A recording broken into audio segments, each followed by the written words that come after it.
how can I live comfortably? How can I live happily knowing that I have this debt? There's other people who might be suffering right now because of the money that I didn't give back to them. So that was, I mean, honestly, it's like a loan company. They're not suffering at all. They rip off thousands of kids a year. So it didn't like matter, but I just had that instilled in me from like a very young age. So it's just like, let's just do the damn thing. What is up, guys? It's Akiva and welcome back to another episode of the Bemused. And today I am super excited because we have a special guest, actually our first guest ever on the Bemused. So I'm super excited. So today I have my friend Dorona, or Sid, as I lovingly call her. Y'all can't call her that, only I can call her that. It's like years ago that it just stuck, and she just won't. It just is. It's fine. It is from Ice Age. It's cool. She lives with it. So today I have Dorona on because she paid off a lot of student loan debt in a little bit of time. And so today we're going to be talking to her, hearing her story and how she got that done to give you some motivation if you have some student loan debt that you're paying off, kind of keep you going on that journey. All right, so hopefully you guys enjoy this video.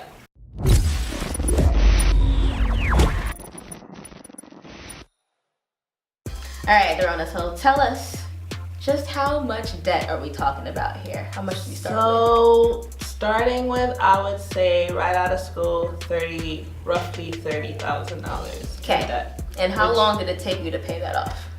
Let's just go with a year. Go with a year. So it $30,000 in 1 year.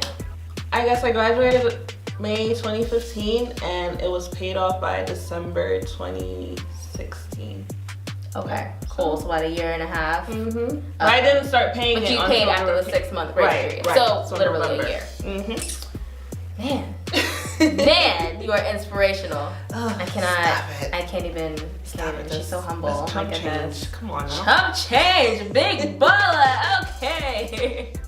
All right. So walk us through this debt. So this was 100% student loan debt, correct? Mm-hmm. All right. And student loans, yeah. Was it 100% federal loans, or did we have some private loans in there too? Ooh, girl, okay. Let me just pull out my notebook. My sister actually did my homework for me, so shout out to Deandra, wherever you are right now.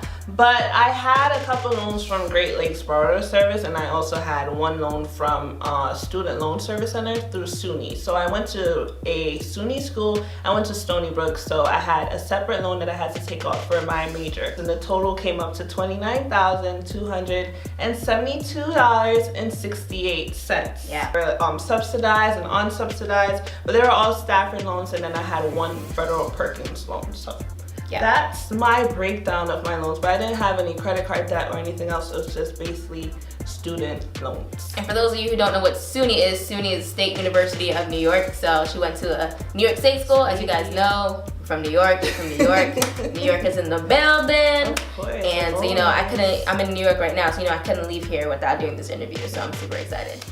And so what strategy, I guess, what made you even say, this is something I need to get rid of now? What was that moment that you made that decision? What was going on in your head? So honestly, it's just, I can say it was the way I was raised. My parents brought us up saying, you can't fully live knowing that you owe someone else. You can't do anything for yourself knowing that, hey, I can't, like, why would I go out buying a new pair of shoes when I owe John $10 that I borrowed from him whenever that was? So that's just a principle that I was raised on. My parents did it when we first moved to America. They had help from my father's siblings to get all the kids, because my parents has 4 kids. When they moved here, they had a couple loans from their siblings, and they took a couple years to pay it off. They said they just couldn't sleep, knowing that, how can I live comfortably? How can I live happily knowing that I have this debt?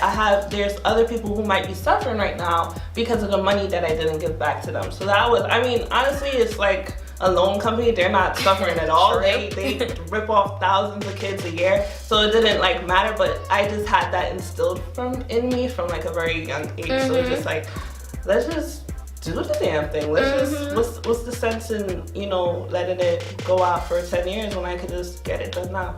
Yeah, and that goes right back to money habitudes. And y'all, if you haven't seen that video yet, I will link it above right over here, so you can go and see how her views impacted the way that she managed her money.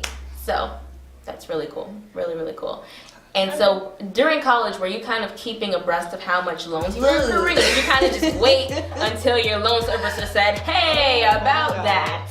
Girl, so in college, I did not know what in the world was happening. I just got that financial aid package. It's like, here's some grants, here's some loans, I had work study also, so I got to work for some money, and I also used that stuff, and it's just like, I didn't know what any of it meant, but all I was thinking, hey, school is being paid for, I get to go to school. My parents didn't have to take out any loans, thank God. But just like, all that money was covered, so I was just like, okay, let's do it. I'm going to school, and I'm going to school. That was all I was thinking about. And it wasn't until after I graduated, and then it got closer to the 6 months when I knew I was going to get that letter. And I've seen a lot of videos, people talking about, oh, I hate Sally Mae, they're going to be calling you and this and that. And then I started getting worried, and I was just like, I need to pay this off. I don't even have a job yet. So I mean, hey, that's how it started.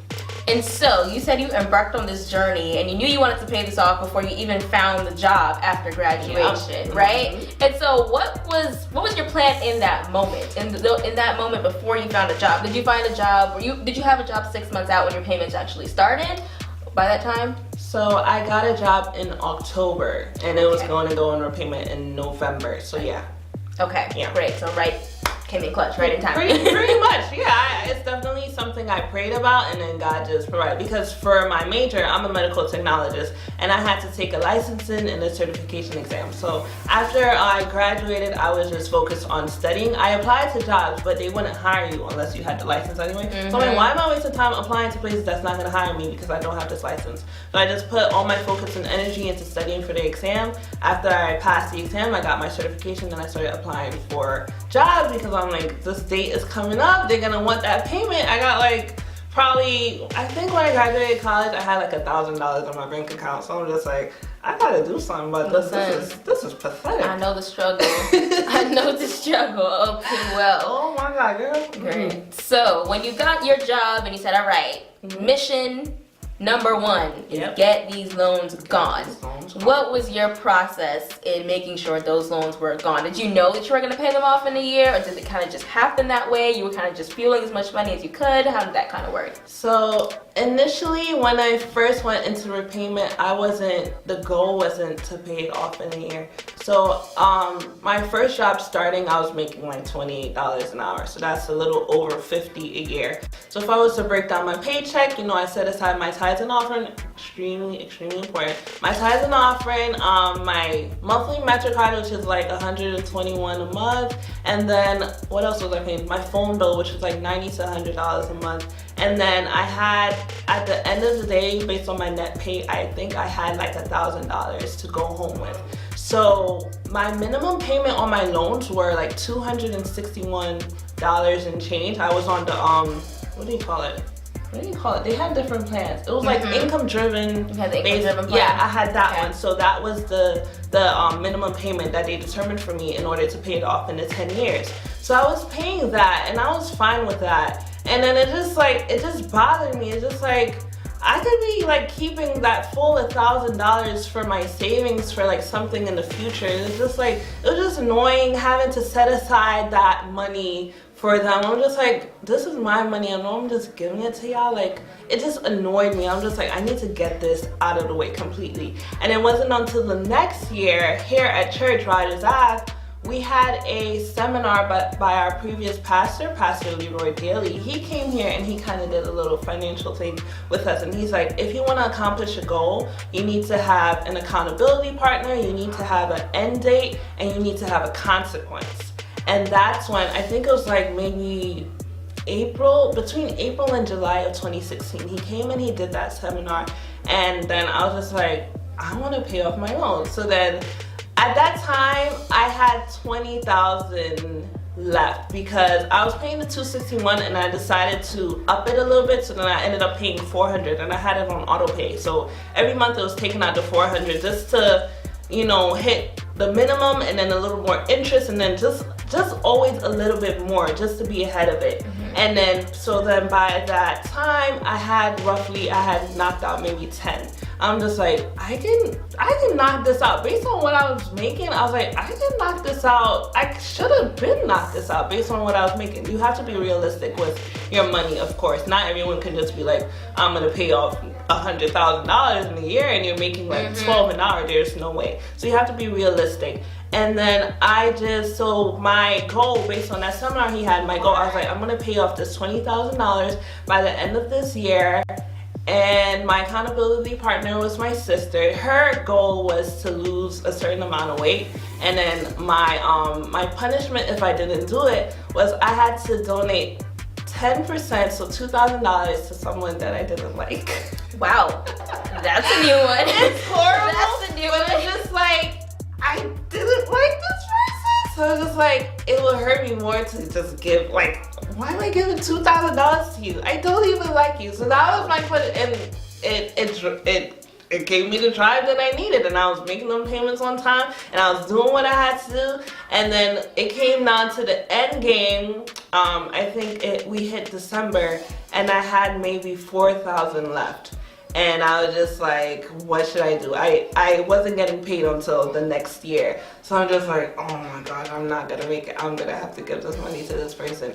And then what I did, I completely cleaned my entire bank account. I broke my piggy bank. My mom broke my piggy bank. How you know it's real. And she you had to put them in the little coin stacker things. So she organized that, and I went to the bank. I think it was maybe like 200 or something in there. And I was just like, that's it. Nice. Paid it off completely. I was like, I am not giving nobody no $2,000, especially if I don't like you. So that's how that happened. Wow, it's interesting, but yeah, that's what happened. That's crazy. So essentially, you're saying that you were paying the minimum for how long? Were you paying that like minimum balance? I was paying the minimum balance for maybe the first 3 months. That's when I first started working. Okay, and then you got real serious, and so basically it took you 9 months at that point. Yes. To basically pay off $20,000 in 9. That's what happened. 9 months. Yeah. $20,000. Yeah. 9 months. 9 months. Yikes. That's crazy. Only God. That's bro. crazy. Only God. That's crazy. So how did it feel like to make that last student loan payment and see that zero balance? What did that feel like? So on Great Lakes, it had this little celebratory thing. Like until you get really? there. Yeah, Great Lakes too. I'm looking forward to that. Girl, where's my iPad? I'm gonna pull it up for you. It's like this. It's a man and a woman in suits, and then there's like confetti coming down, and they're dancing. Man. And I was just so happy. I made a full Facebook post about it too. They was like, share on Facebook, share with everyone the good news. And I was like, yes, let's share. And I was so excited to have it just gone from my life, and I just had that testimony for myself. It was just like, wow. It literally just felt like a weight was lifted. It's like, my money from here on out is my money. Like I can save all this money that I've been putting towards this loan. And it's just like, I don't know. It was just so exciting. I think that was probably maybe the third best day of my life. Third. Third. I've had some pretty good days. That one was a great day. I had close days. I feel you. I definitely feel you. So, what would you say were your main things that helped you pay off your loans that fast? Honestly, it's discipline, because I would say I wasn't saving at all. I wasn't keeping any money to myself. I wasn't buying anything new. I think I had the same probably winter boots or same jeans. I was wearing everything the same for over a year. I wasn't getting anything new. If it ripped, I probably had another one somewhere. So it's definitely discipline. Know where your money is going. So that was one of the things. Another thing is knowing how much you make, how much you can afford. Because like I said before, if you're making the minimum wage and you owe a significant amount of money, unless you get a side hustle, unless you get another job, unless you up your income, there's no way you're gonna realistically accomplish that. So that's another thing I could have done because of my job and how much I was making. And the last thing that kept me afloat was the whole having and keeping a goal and accomplishing a goal, the accountability partner, having a set time to when you want to accomplish it, and a consequence. Smart goals. Those things will definitely keep you on track, and I owe it to my sister, and I owe it to, you know, that seminar that we had that just completely clicked for me, and it made sense, and I followed that strictly and got it done. Another thing was you were living at home during that time, right? Yes. I forgot to mention that. Directly after school, I moved right back in with my parents, and I'm just like, it's just something you just gotta bite the bullet for, because honestly, when you go away to school, you change, and then when you come back home, you're just like, I cannot do this. How did I live with these people for 18 years? They will drive you nuts, and it's just something you just have to bite the bullet. You see the end point, you see the goal, and then you just, you know your purpose and why you're doing it. Directly after school, I only had like $1,000 in my bank account. Where am I living with that kind of money? So they understood that, you know, I had this goal set, and I really wanted to get it done. So they weren't on me like, oh, can you chip in for this? Can you chip in for that? Can you go half on electricity? Etc., etc. So that helped a lot. A lot, because they understood what I was going through. But unfortunately, yeah, so at the time they weren't asking me to, you know, chip in for this or chip in for that. And unfortunately now they do. Literally my parents get an allowance from me. It's like $100 a month, and food shopping, and my mom just wants a new dress for a wedding, and I'm the go-to person for their little things that they don't really need, but they just want money because they're just getting payback from the 18 years that I asked for things. But yeah, that helped a bunch, because it's like, okay, I distribute my money for those major things and then my loans. So that was it. And then right after that, it's just like, after the loans are gone, it's like I have all this money for myself. So it was definitely a huge help. So now that you've paid off all your loans and everything, what is life looking like for you now that you have all this income to play with? So basically paying off my loans was my 2016 goal. And then my 2017 goal was to have a rainy day fund, I could say. So I just had a set amount of money that I wanted to have in case I lost my job, in case like I had moved out and I needed to pay a certain amount of rent and bills. So I wanted to basically just save. That was my 2017 goal, to save. Did you watch our last video? You did? I'm about to say, them words sound real familiar. We talking about emergency funds and paying rent in our last video, so we'll definitely link it up here if you guys haven't seen it. I binge watched your channel like a few weeks ago. I'm just like, yeah, girl, notes. I like this. But yeah, so that was my 2017 goal, and I saved. Actually, I wanted to move out in 2017, but then someone else spoke to me and they're like, you could always save a little more. It doesn't hurt to spend a couple extra months living with your parents knowing that you're not being bothered to pay this amount of money. So I stayed a little longer, and then this year I'm just like, I got to go. And my huge goal this year is to move out, which is something that I foresee in the next 2 months. I am out of there. I've been apartment hunting, and my credit score is good, and I have all my paperwork, my employment verification, and my pay stubs, and I have everything. I'm just like, let's do this. So that was my main goal. And then also I wanted to quit my job, so I quit my job in March. She did that. And then I got hired for another job in May, and then my old job called me back, and they're like, we want you to be a supervisor because we fired the last supervisor, so we need somebody with your experience. So then now I have 2 jobs, and I'm just like, things are looking up. I'm so excited for the future. So my goal for now, move out of the John household and into my own household with mine. Just, you know, be a grown up. Yeah, for real. Good, awesome, and you definitely deserve it. So, is there any last words you want to leave with the people before we go? Oh my gosh, my last words. So, if you want to set a goal, be realistic about your goal. Have an accountability partner for that goal. Have a end date that you want to accomplish your goal. Because some people say, I want to lose weight, but how much weight do you want to lose? When do you want to lose the weight by? Have those things set. Have those details set because it is extremely important. And also have a consequence if you don't accomplish that goal by that time. What's going to happen? Because a lot of things we don't do things because it's not really going to hurt us or do anything to us in a certain way. So definitely have those things in mind. Hashtag smart goals. Smart goals, yes. Oh girl, I like that. Be realistic with your money, and just money is money. It's not gonna kill you. Don't go to your grave thinking about this debt that you have, because honestly, girl, you can't bring the money with you. It's just money. So don't stress over it. Still live your life, live within your means, and just be happy. Smile. That's it. That's all I can say. Awesome.